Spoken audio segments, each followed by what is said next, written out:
Welcome dear rockets, कैसे हैं आप सभी। आइए देखते हैं मॉन्स्टर सीरीज का पार्ट 29। पिछले पार्ट्स के लिंक्स डिस्क्रिप्शन में मिल जाएंगे, उन्हें जाकर देखिए और बताइए आपको कैसे लगे। पिछले पार्ट के एंड में हमने देखा कि एंड्रयू ने ना जिना को जेजे से बचाने की खातिर जेजे की कितनी मार खाई थी, जिसको देखकर जिना को बहुत बुरा लगा और ये भी एहसास हुआ कि एंड्रयू उसके लिए कितनी केयर करता है। वो दोस्तों प्यार से एंड्रयू को सीने से लगा लेती है और एंड्रयू वो भी बेचारा इमोशनल होकर रो पड़ता है। बेचारा तो नहीं, लेकिन यहाँ पर बेचारा ही कह सकते हैं। लेकिन ये सारी चीजें ली देख लेता है और जिना को देखकर उसे पुरानी यादें आने लग जाती हैं। तो इस पार्ट में दिखाते हैं कि ली अपने होटल रूम में आता है। असल में उसे सब याद भी आ जाता है, लेकिन कुछ ही देर में वो भूल भी जाता है। एंड जब वो फिर से याद करने की कोशिश करता है तो उसके सर में बहुत दर्द होता है। दूसरी ओर जिना एंड्रयू का फर्स्ट एड करती है और तब एंड्रयू को बहुत अच्छा फील होता है कि जिना उसके साथ है। यहाँ से अगले दिन दिखाते हैं कि कमरे में एंड्रयू और जिना के अलावा कोई नहीं होता। जब जिना पूछती है तो एंड्रयू बताता है कि हाँ, सभी बाहर खाना खाने गए होंगे, कोई बात नहीं, जल्दी आते होंगे। जिना पूछती है कि अरे ये एक सीक्रेट डिस्कशन था ना, फिर वो इस कमरे से बाहर कैसे गए। लेकिन एंड्रयू कहता है कि वैसे भी हमने अभी तक टेंडर का रेट फिक्स नहीं किया है, इसलिए डरने की कोई बात नहीं है, तुम चलो कहीं जाकर खाते हैं चलो। लेकिन जिना कहती है देखो मुझे अभी तो भूख नहीं है, तुम्हें भूख नहीं है पर मुझे तो बड़ी जोर की भूख लगी है। कहकर वो जिना को बहुत दूर एक रेस्टोरेंट में लेकर जाता है। एंड्रयू तो दबा के खाता है जैसे कि बहुत दिनों का भूखा हो, लेकिन जिना उतना खा नहीं पाती। एंड बाद में वो एंड्रयू को बता देती है कि असल में ना मैं तुम्हारे साथ तुम्हारे खिलाफ काम करने डोडो ग्रुप में आई थी, सच बताऊं तो, पर मैं तुमसे झूठ नहीं बोल सकती, इसलिए बता दिया, प्लीज मुझे माफ कर दो। एंड्रयू यहाँ इमोशनल होकर कहता है देखो तुम मेरे लिए काम करो या मेरे खिलाफ, इससे मुझे कोई फर्क नहीं पड़ेगा, पर तुम बस मेरे पास रहा करो। तुम पास होती हो ना तो मेरी हर परेशानी मुझे धूल बराबर लगती है, इसलिए मैंने तुम्हें डोडो ग्रुप का ये लीगल एडवाइजर बना दिया। दोस्तों ऐसी और कई इमोशनल बातें कहकर वो चला जाता है। एंड अब जिना की भी समझ में नहीं आता कि वो एंड्रयू की फीलिंग्स को क्या समझे। दूसरी ओर दोस्तों ग्रे ली को बताता है कि सिंडी ने कई डिशेस तैयार कर लिए हैं, तुम जाकर चेक कर लो जरा। ली भी चेक करने को जाता है। असल में जो कॉन्ट्रैक्ट की बिडिंग होने वाली है ना, वहाँ आने वाले लोगों के लिए मेनू तैयार करने का काम ली ने सिंडी को दिया था, इसीलिए वो उन डिशेस को चेक करने आया है कि इसने सही काम किया या नहीं। एंड सिंडी ने भी ली को इम्प्रेस करने के लिए खुद अपने हाथों से सारे डिशेस बनाए थे। ली भी हर डिश को टेस्ट करके उनकी खामियां बताने लगता है, तो सिंडी तो चिढ़कर सभी को बाहर भेज देती है और अकेले में ली से कहती है देखो मैं लाइफ में कभी किचन की तरफ गई नहीं समझे, लेकिन तुम्हारे लिए मैंने सब कुछ बनाया और ये देखो मेरा हाथ तक जल गया इसमें, और तुम हो कि हर डिश में कमी निकाल रहे हो। लेकिन दोस्तों अपना ली यहाँ पर बहुत ही स्ट्रिक्ट होता है। वो कहता है देखो मेरे पास बहस का टाइम नहीं है, तुम फिर से इन डिशेस को बनाओ, लेकिन खुद टेस्ट करके फिर दूसरों को बताना। दोस्तों अब लिफ्ट में मोजो पूछता है क्या सच में खाना इतना बुरा था ली, देखने में तो सब एकदम सुपर्ब लग रहा था। तब दोस्तों ली कहता है कि हाँ खाना तो सच में बहुत अच्छा था, लेकिन उसकी बहुत तारीफ करेंगे तो वो सर पे चढ़ जाएगी, वैसे हमें उसको ट्रेन भी तो करना है। और जेजे का क्या हुआ, तब दिखाते हैं दोस्तों कि जेजे के खिलाफ प्रोटेस्ट बहुत जोर पकड़ चुका था। वो तो नारे लगाने लग जाते हैं कि जेजे अगर इलेक्शन में खड़ा हुआ तो वो इस देश का अपमान होगा। नेल और किमी ये सब देखकर परेशान हो जाते हैं कि ये जेजे हमारी एक नहीं सुनेगा तो पता नहीं क्या होगा।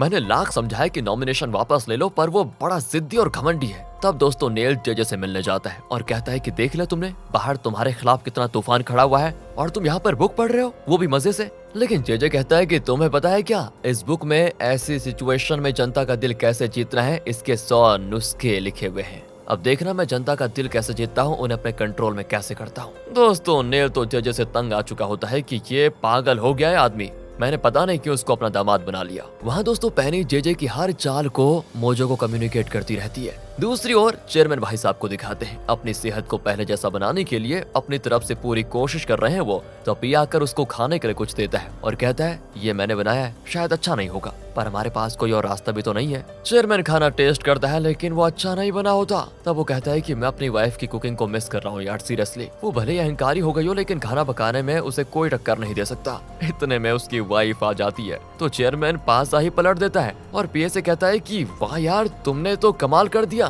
क्या टेस्ट है इस खाने में, मैंने आज तक ऐसा टेस्टी खाना कभी खाया ही नहीं है, ये तो मेरी वाइफ की कुकिंग से 1000 गुना ज्यादा बेहतर है। एंड दोस्तों पीए भी उसके साथ मिलकर उसकी एक्टिंग की खूब तारीफ करता है कि thank you sir for your compliments, कल मैं और अच्छा पकाऊंगा। फिर दोस्तों चेयरमैन पीए से कहता है कि एंड्रयू की शादी की उम्र हो गई है, उसके लिए एक अच्छी सी लड़की ढूंढनी चाहिए हमको, तुम क्या किसी अच्छी लड़की को जानते हो। बस दोस्तों इस पर उसकी वाइफ कहती है कि हाँ हाँ तुम तो अपने नाजायज बेटे की फिक्र करोगे, क्योंकि तुम मुझसे नहीं उस दूसरी औरत से जो प्यार करते थे, मेरे बेटे की तुम्हें फिक्र क्यों होने लग गई। चेयरमैन कहता है तुम्हारा बेटा पहले जितना निकम्मा था ना, आज भी उतना ही निकम्मा है, बस दोस्तों ये सुनकर नाथन को बहुत बुरा लग जाता है और वो ठान लेता है कि शिप का कॉन्ट्रैक्ट तो बस मैं जीत कर रहूंगा, चाहे कुछ भी हो जाए, तब जाकर पापा को मेरी कद्र होगी। वो इस बारे में अपनी माँ से डिस्कस कर ही रहा होता है कि तभी वहाँ पर उसका असिस्टेंट आता है जो बताता है कि हमें उस बिजनेसमैन का पता चल चुका है जो शिपिंग कॉन्ट्रैक्ट की बिडिंग करवा रहा है। उसका नाम के है और वो आप ही के डोडो ग्रुप होटल में ठहरा हुआ है। नाथन चौंक जाता है, क्या वो मेरे होटल में है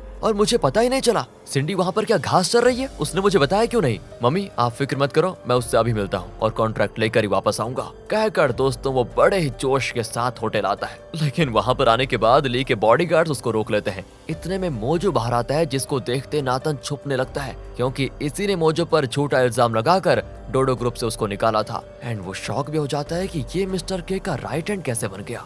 मोजो जो पहले से नाथन से बदला लेना चाहता था वो उसे अकेले में ले जाकर अकड़कर कहता है, ओह तुम चाहे सर के बल ही खड़े क्यों ना हो जाओ, लेकिन मेरी परमिशन के बिना तुम कैसे नहीं मिल सकते, और तुमने मेरे साथ जो किया ना उसकी सजा तो मैं तुम्हें दे कर ही रहूंगा चाहे कुछ भी हो जाए। इस तरह दोस्तों प्रेम से धमकाकर वो चला जाता है। पर नाथन अरे ये भी कम थोड़ी है, वो ठान लेता है कि तुम लोग कुछ भी कर लो लेकिन मेरे पास तो जिना है, जिना वो मुझे ये कॉन्ट्रैक्ट दिलवा कर ही रहेगी। दूसरी ओर दोस्तों जिना एंड्रू की टीम के साथ बिडिंग की तैयारी कर रही होती है। लंच टाइम में सबको खाना दिया जाता है लेकिन सिर्फ जिना के बाउल में एक टैबलेट होता है। रूम सर्विस वाला भी जिना को देख रहा होता है। जिना भी टैबलेट लेकर बाथरूम में जाती है और उस टैबलेट को खोलती है तो अंदर एक कागज होता है जिस पर नाथन ने लिखा था, अगर तुम्हें एंड्रू का बिडिंग रेट पता चला तो तुम वो मैसेज इस रूम सर्विस वाले को दे देना और इस तरह हम कम्युनिकेट करते रहेंगे, और हाँ याद रखना ये बात किसी को पता ना चले। दूसरी ओर पैनी कोरिया मैप के जरिए जेजे की क्लास ले रही होती है कि आपको किन जगहों में प्रचार करना चाहिए, किन जगहों पर हमारी जीतने के चांसेस ज्यादा हैं,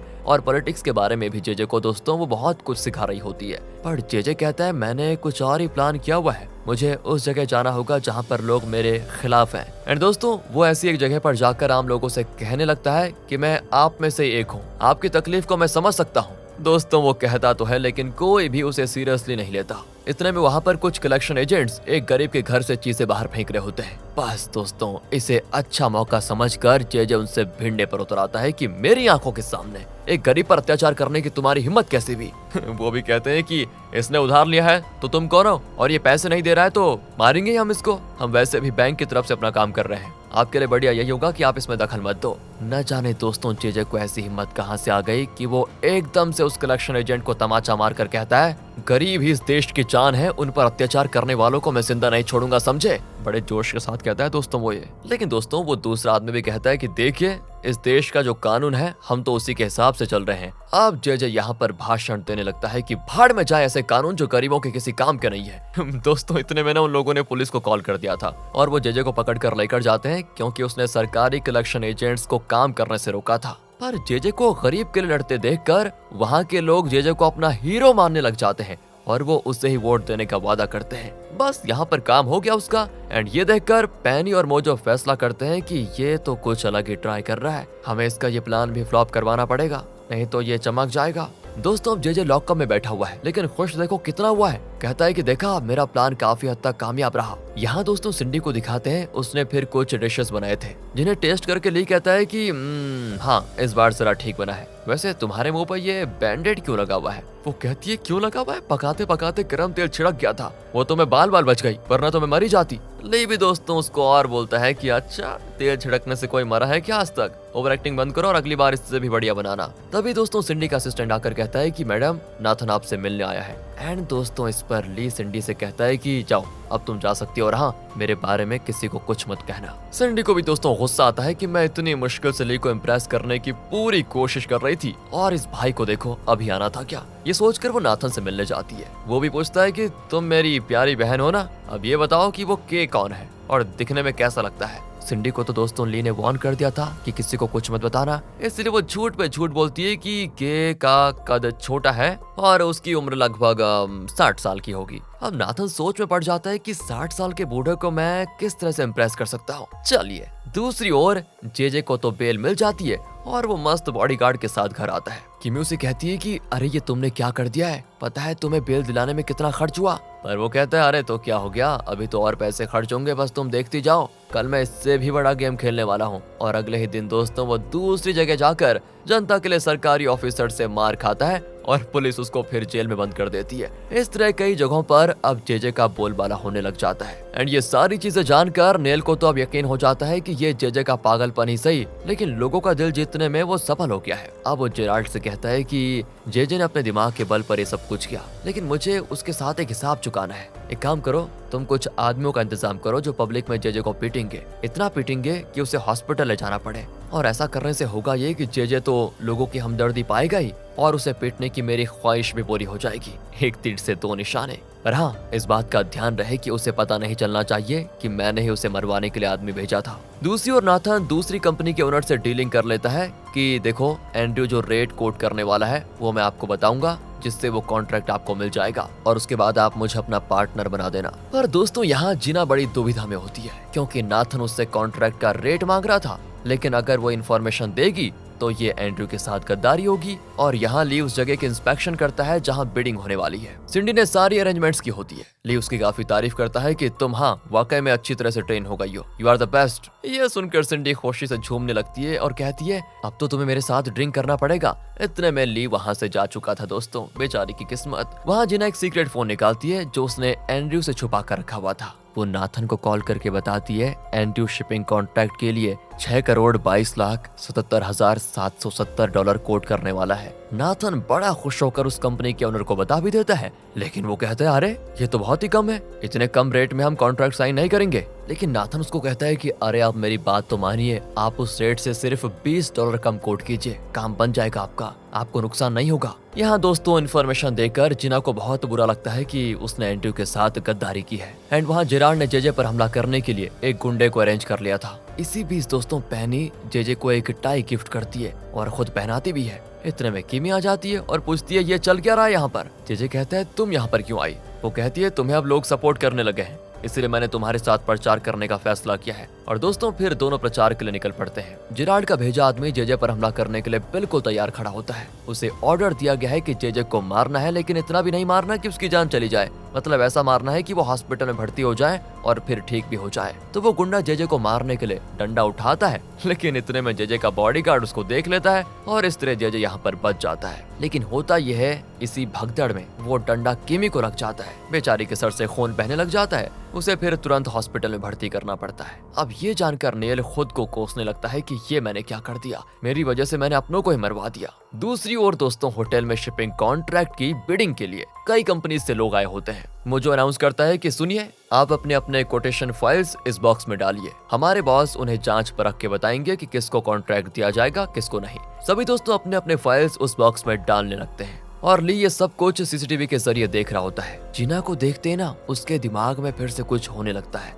मोजो सारे फाइल्स को लेकर ली के पास जाता है। एंड अब यहाँ नाथन एंड्रयू से कहता है मैं तुम्हारा बिडिंग अमाउंट जानता हूँ, कहकर वो बिल्कुल ठीक अमाउंट बताता है, जिसको सुनकर एंड्रयू शॉक हो जाता है कि इसको कैसे पता चला। नाथन कहता है जिना ने मुझे सब कुछ बता दिया, वो मेरे लिए ही काम करती है, तुम्हें क्या लग रहा था है? इस तरह दोस्तों न जाने ये पागल क्या क्या बक रहा होता है, मतलब सारी चीजें उसको बता देता है। दोनों फाइल्स उसके पास होती है, यानी एंड्रयू और उस दूसरी कंपनी की फाइल्स जिसके साथ नाथन ने पार्टनरशिप की थी। दोनों फाइल्स लगभग एक जैसे होते हैं, लेकिन एक फाइल में दोस्तों जैसा कि आपको पता है $20 कम कोट किया गया था। ली उसी को सिलेक्ट करता है और कहता है इसी को विनर घोषित कर दो। एंड मोजो भी अनाउंस करता है कि इस बिडिंग में $20 के अंतर से कॉन्ट्रैक्ट जीता है डोडो ग्रुप ने। दोस्तों अब आप सोच रहे होंगे ये क्या हो गया, तो सुनिए। अब जैसे ये खबर आती है कि कॉन्ट्रैक्ट डोडो ग्रुप के पास चला गया तो नाथन तो बौखला जाता है कि ये क्या हो गया। यहाँ पर रिवील होता है एक बेहतरीन ट्विस्ट। जिना ने असल में नाथन को एंड्रयू के बिडिंग अमाउंट के साथ $40 ऐड करके बता दिया था, जिस वजह से उसने उस अमाउंट से $20 कम कोट किया था। यानी एंड्रयू का बिडिंग अमाउंट नाथन के बिडिंग अमाउंट से $20 दोस्तों फिर भी कम ही था, जिस वजह से एंड्रयू यानी कि डोडो ग्रुप ये कॉन्ट्रैक्ट जीत गया। क्या मस्त था यार। बिडिंग के बाद तो नाथन जिना पर बरस पड़ता है कि तुमने मुझे एक नहीं दो बार धोखा दे दिया है, पर जिना उसका मुंह तोड़ जवाब देती है मैंने तुम्हें धोखा नहीं दिया, तुम ही हर बार डोडो ग्रुप को धोखा देने की कोशिश करते रहे हो। अब नाथन उसे वार्न करके जाता है कि तुम इस गद्दारी के लिए आगे जाकर बहुत पछताओगे, बता रहा हूँ। दूसरी ओर दोस्तों, अपना ली सीसीटीवी का फुटेज बड़े ध्यान से देखता है जिसमें जिना और एंड्रयू बात कर रहे थे एंड उसे कुछ याद आता है और वो जिना का इमेज थोड़ा जूम करने को कहता है। तभी उसे जिना के गले में पहना हुआ डॉलर दिखता है। अब ली को लगता है कि जैसे वो इस डॉलर को पहले भी कहीं देख चुका है। वो दिमाग पर थोड़ा जोर डालकर सोचने की कोशिश करता है। तो अगले सीन में जिना, एंड्रयू और मोजो लिफ्ट में होते हैं और मोजो उन्हें बताता है कि आप लोग मेरे बॉस से नहीं मिल सकते क्योंकि उन्हें अनजान लोगों के ऊपर ध्यान देना बिल्कुल पसंद नहीं है। तब जिना को भी याद आता है कि जब मोजो ने टीवी इंटरव्यू के लिए जेजे और किमी के इंटीमेट फोटोज देने की बात की थी, तब दोस्तों जिना ने पूछा था कि वो कौन है जो तुम्हें ये फोटोज देकर टीवी पर दिखाने के लिए कह रहा है। एंड तब भी मोजो ने यही कहा था कि वो जो भी है उन्हें लोगों का ध्यान आकर्षित करना अच्छा नहीं लगता। जिना अब सोच में पड़ जाती है कि जरूर मोजो का बॉस ही होगा जिसने उसे वो फोटोज दिए होंगे। इसका ये मतलब हुआ कि मोजो का बॉस जरूर ली के बारे में जानता होगा। अब दूसरी ओर ली को जिना के उस डॉलर के बारे में सोच कर सर में दर्द शुरू हो जाता है और तभी कोई दरवाजा खोलने लगता है और ली घबराकर दरवाजे की ओर देखता है। यहाँ पर ये पार्ट 29 का दी एंड कर देते हैं दोस्तों आपको ऐसा नहीं लग रहा कि अब इलेक्शन को तो जेजे जीतने वाला है और एंड्रयू और जिना भी काफी नजदीक आ गए? ये खतरा बन गया है ली के लिए। चलिए इंतजार कीजिए अगले पार्ट का, देखते हैं क्या होता है। मिलते हैं बहुत ही जल्द, तब तक के लिए ध्यान रखेगा। बाकी हम पूरी कोशिश कर रहे हैं इनको जल्दी खत्म करने की। थैंक्स फॉर वॉचिंग दोस्तों।